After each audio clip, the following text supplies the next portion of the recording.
In Canberra, where the Prime Minister Kevin Rudd will shortly offer an apology to the stolen generations of Indigenous Australia. Good morning, I'm Tony Jones. And I'm Miriam Corowa.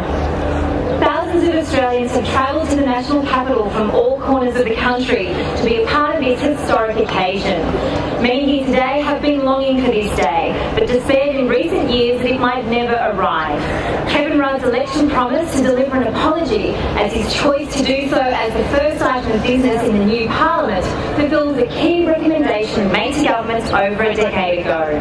The Bringing Them Home report recommended that the state and federal governments offer an apology for past injustices. Dana Robinson prepared this background report that traces the path that led to today's apology.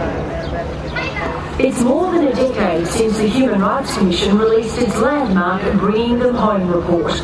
It told the harrowing stories of the stolen generations in their own words, labelled the policies as genocide, and found the nation had a moral obligation to say sorry.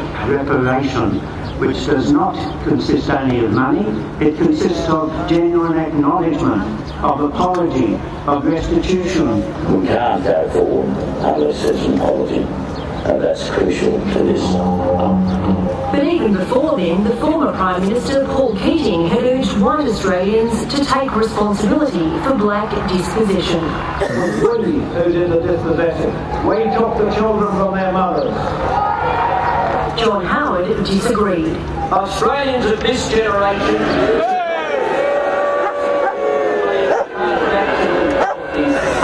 they had no control. His opinion never wavered, although in 1999 Mr Howard sought to calm the debate with a compromise resolution in Parliament. To express deep and sincere regret. But just a year later, tempers flared again, when the Indigenous Affairs Minister John Herron told a Senate committee that there never was a stolen generation. Throughout the decade, compensation claims failed again and again. We're so used to being knocked back. It's happened all our life, and I sort of half expected what to happen today. The grassroots campaign rarely faltered, but in the end it took the ballot box to achieve what a decade of activism could not. We'll be crossing into the Parliament very shortly, where the Prime Minister and the Leader of the Opposition will speak to the motion of apology. After the address, I'll be joined by a satellite by the co-author of the Bringing Them Home report, Professor Mick Dodson, and in the studio by a panel of experts and members of the Stolen Generations. And I'll be talking to people gathered around Parliament House for their reaction to the address and their feelings on what the future holds for reconciliation in this country. After today's session in Parliament, the Prime Minister will host a reception in the Members' Hall, where Indigenous response will be delivered. In the meantime, members are now filing into the Parliament for the first session of government. Let's cross now through the prayers in the House of Representatives. Our Father, which art in heaven, hallowed be thy name.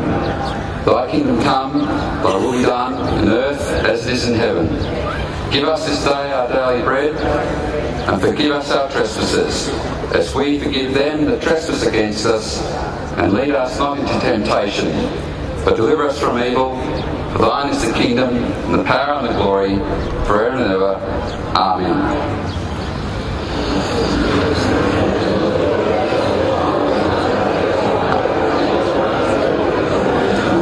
The clerk business, notice number 1, motion offering an apology to Australia's Indigenous peoples.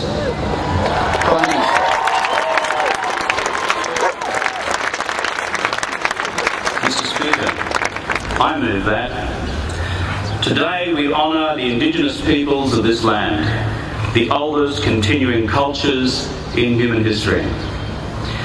We reflect on their past mistreatment. We reflect in particular on the mistreatment of those who were stolen generations, this blemished chapter in our national history. The time has now come for the nation to turn a new page. A new page in Australia's history by righting the wrongs of the past and so moving forward with confidence to the future.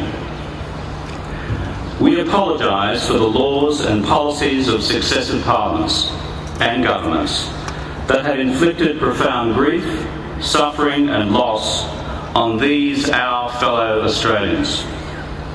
We apologise especially for the removal of Aboriginal and Torres Strait Islander children from their families, their communities and their country. For the pain, suffering and hurt of these stolen generations, their descendants and for their families left behind, we say sorry. For the mothers and the fathers, the brothers and the sisters, for the breaking up of families and communities, we say sorry. And for the indignity and degradation thus inflicted on a proud people and a proud culture, we say sorry. We, the Parliament of Australia, respectfully request that this apology be received in the spirit in which it is offered, as part of the healing of the nation. For the future, we take heart, resolving that this new page in the history of our great continent can now be written.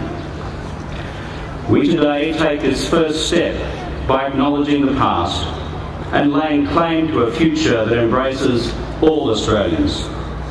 A future where this Parliament resolves that the injustices of the past must never, never happen again. A future where we harness the determination of all Australians, Indigenous and non-Indigenous, to close the gap that lies between us and life expectancy, educational achievement and economic opportunity.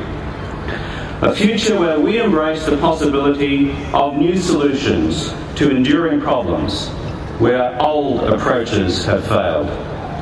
A future based on mutual respect, mutual resolve and mutual responsibility. A future where all Australians, whatever their origins, are truly equal partners with equal opportunities and with an equal stake in shaping the next chapter in the history of this great country, Australia.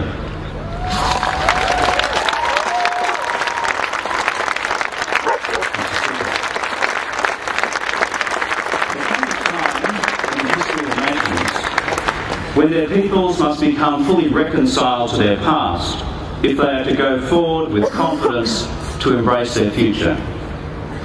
Our nation, Australia, has reached such a time, and that is why the Parliament is today here assembled, to deal with this unfinished business of the nation, to remove a great stain from the nation's soul, and in a true spirit of reconciliation, to open a new chapter in the history of this great land, Australia.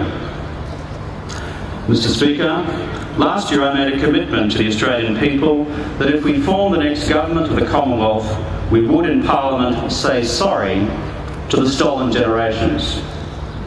Mr. Speaker, today I honour that commitment.